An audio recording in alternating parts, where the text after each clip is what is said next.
अस्सलाम वालेकुम स्टूडेंट्स। आज हमने डिस्क्रिप्टिव क्वेश्चन वाला पोर्शन देखना है।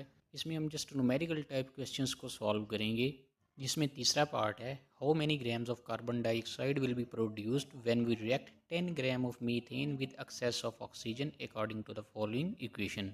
मीथेन और ऑक्सीजन का रिएक्शन होना है, जिसके नतीजे में कार्बन डाइऑक्साइड बननी है और वाटर बनना है। क्वेश्चन में आपसे ये पूछा गया है कि अगर आप 10 ग्राम मीथेन लेते हैं तो कितने ग्राम कार्बन डाइऑक्साइड बनेगी। इक्वेशन पे अगर आप गौर करें तो 1 मोल मीथेन बना रही है 1 मोल ऑफ कार्बन डाइऑक्साइड।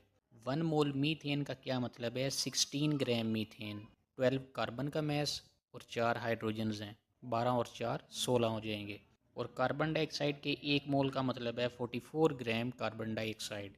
एक ऑक्सीजन का 16 होता है, तो क्योंकि 2 ऑक्सीजन है 32 हो जाएंगे, 32 और 12 कार्बन का कुल मिला के 44 ग्राम पूरे हो जाएंगे। इसका मतलब है कि 16 ग्राम मीथेन बना रही है 44 ग्राम ऑफ कार्बन डाइऑक्साइड। यही बात यहाँ पे मेंशन है, 16 ग्राम of methane produces carbon dioxide. कितनी कार्बन डाइऑक्साइड बना रही है, 44 ग्राम। अगर 1 ग्राम मीथेन हो तो 44 के नीचे आके 16 डिवाइड हो जाएगा, और अगर 10 ग्राम हो तो 10 इनके साथ आके मल्टीप्लाई हो जाएगा। इसको जब आप सॉल्व करेंगे तो आंसर आएगा 27.5 ग्राम। इसका मतलब है कि अगर आप 10 ग्राम मीथेन लेते हैं तो 27.5 ग्राम कार्बन डाइऑक्साइड पैदा होगी। क्लियर हो गया ये क्वेश्चन। नेक्स्ट है part number 4। How many moles of coal are needed to produce 10 moles of carbon monoxide according to the following equation. Coal में पता है कार्बन की एक टाइप है, जिसका रिएक्शन हो रहा है ऑक्सीजन के साथ in the presence of water, जिसके नतीजे में प्रोडक्ट बन रही है हाइड्रोजन और 3 मोल कार्बन मोनोऑक्साइड। क्वेश्चन में हमसे ये पूछा गया है कि 10 मोल कार्बन मोनोऑक्साइड बनाने के लिए हमें कोल के यानी कि कार्बन के कितने मोल्स चाहिए। इक्वेशन में आपको क्लियरली नज़र आ रहा है कि 3 मोल कार्बन मोनोऑक्साइड के बन रहे हैं 3 मोल कार्बन के साथ। यही बात यहाँ पे मेंशन की गई है। 3 moles of carbon monoxide are produced by moles of carbon 3 moles। Carbon monoxide के 3 मोल्स बन रहे हैं 3 मोल कार्बन के साथ। 1 मोल अगर कार्बन मोनोऑक्साइड बननी हो तो उसके लिए कितने मोल्स कार्बन चाहिए होंगे, 3/3। और हमने बनाने कितने मोल्स हैं, 10 मोल्स। तो 10 इनके साथ आगे मल्टीप्लाई हो जाएगा, 3/3 1 हो जाएगा, तो इसका आंसर आ जाएगा 10 मोल्स। अगर आपने 10 मोल्स कार्बन मोनोऑक्साइड बनानी है तो आपको 10 मोल्स कोल के यानी कि कार्बन के चाहिए होंगे। Part number 5। How much sulphur dioxide is needed in grams to produce 10 moles of sulphur. अगर 10 मोल्स सल्फ़र बनानी हो तो उसके लिए कितने ग्राम सल्फ़र डाइऑक्साइड चाहिए होगी। बैलेंस्ड केमिकल इक्वेशन में अगर आप गौर करें तो 3 मोल सल्फ़र के बन रहे हैं 1 मोल सल्फ़र डाइऑक्साइड के साथ। 3 moles of sulfur are produced by moles of sulfur dioxide 1 mole। अगर 1 मोल हो सल्फ़र का तो 3 नीचे आके डिवाइड हो जाएगा, और अगर 10 मोल्स बनाने हैं सल्फ़र के तो उसके लिए 10 इसके साथ आके मल्टीप्लाई हो जाएगा। इसको सॉल्व करेंगे तो ये आंसर बनेगा 3.33 मोल्स। लेकिन क्वेश्चन में हमसे डिमांड की गई है कि आपने ग्राम्स में सल्फ़र डाइऑक्साइड बतानी है कितनी चाहिए होगी। तो मोल्स को ग्राम्स में कन्वर्ट करना बहुत ईजी है। 1 मोल सल्फ़र डाइऑक्साइड का मतलब है 64 ग्राम सल्फ़र डाइऑक्साइड, क्योंकि 32 सल्फ़र का मैस होता है और 2 ऑक्सीजन है, 16 + 16 तो कुल मिला के 64 हो जाएगा। और हमारे पास सल्फ़र के कितने मोल्स आए हैं, 3.33। तो इसको मल्टीप्लाई कर देंगे 64 के साथ। मल्टीप्लाई करेंगे तो आंसर आ जाएगा 213.12 ग्राम। 10 मोल्स सल्फ़र बनाने के लिए आपको तकरीबन 213 ग्राम सल्फ़र डाइऑक्साइड के चाहिए। नेक्स्ट क्वेश्चन है how much ammonia is needed in grams to produce 1 kilogram of urea fertiliser. 1 kilogram अगर आपने यूरिया खाद बनानी है तो उसके लिए आपको अमोनिया के कितने ग्राम्स चाहिए होंगे। बैलेंस्ड केमिकल इक्वेशन के मुताबिक 2 मोल्स अमोनिया बना रहे हैं 1 मोल यूरिया।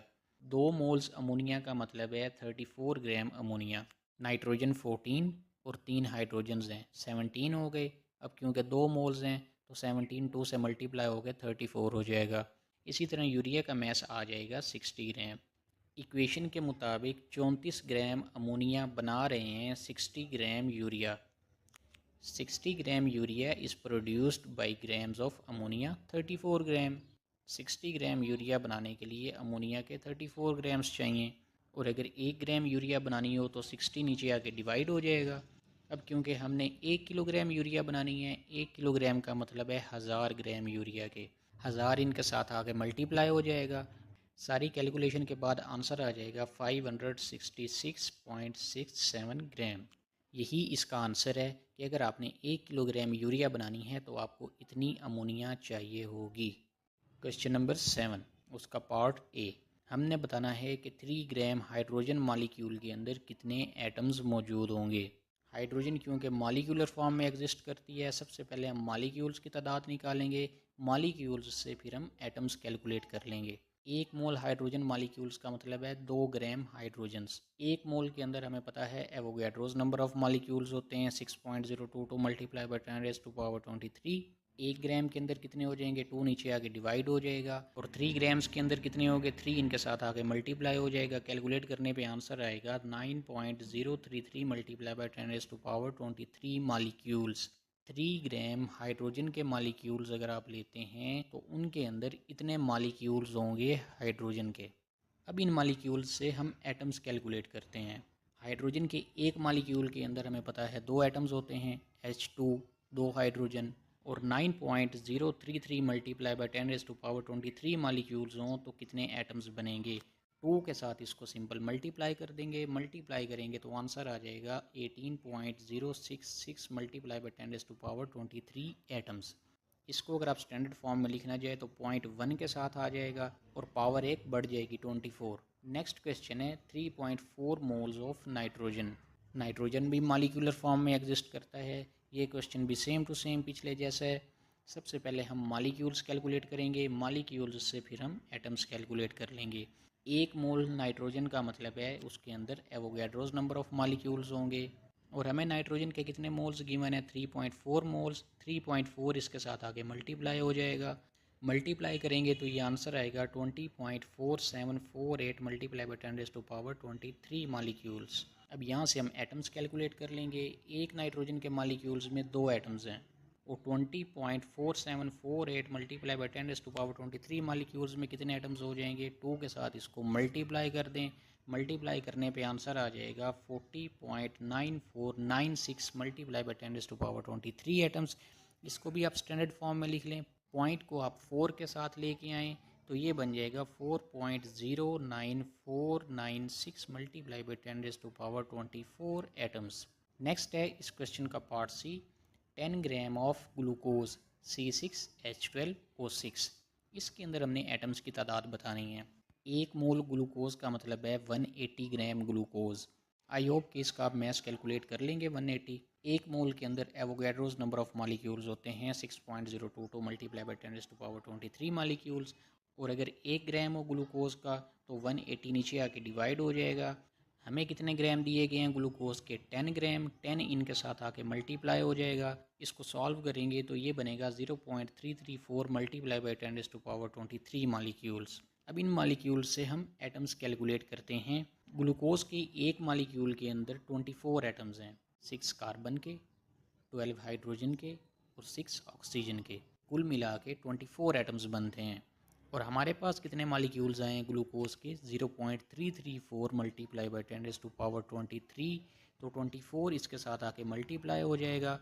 इसको मल्टीप्लाई करेंगे तो आंसर आएगा 8.016 multiply by 10⁻23 atoms. 10 gram glucose के अंदर इतने एटम्स होंगे। इसके साथ ही हमारा ये चैप्टर एंड हो गया है। नेक्स्ट इंशाल्लाह हम चैप्टर नंबर 5 स्टार्ट करेंगे, केमिकल इनर्जेटिक्स। अगर इन क्वेश्चन के अंदर किसी किस्म की कन्फ्यूजन है तो आप कमेंट्स में पूछ सकते हैं। वीडियो को लाइक और चैनल को सब्सक्राइब लाजमी कर दीजिएगा। टेक केयर, अल्लाह हाफिज़।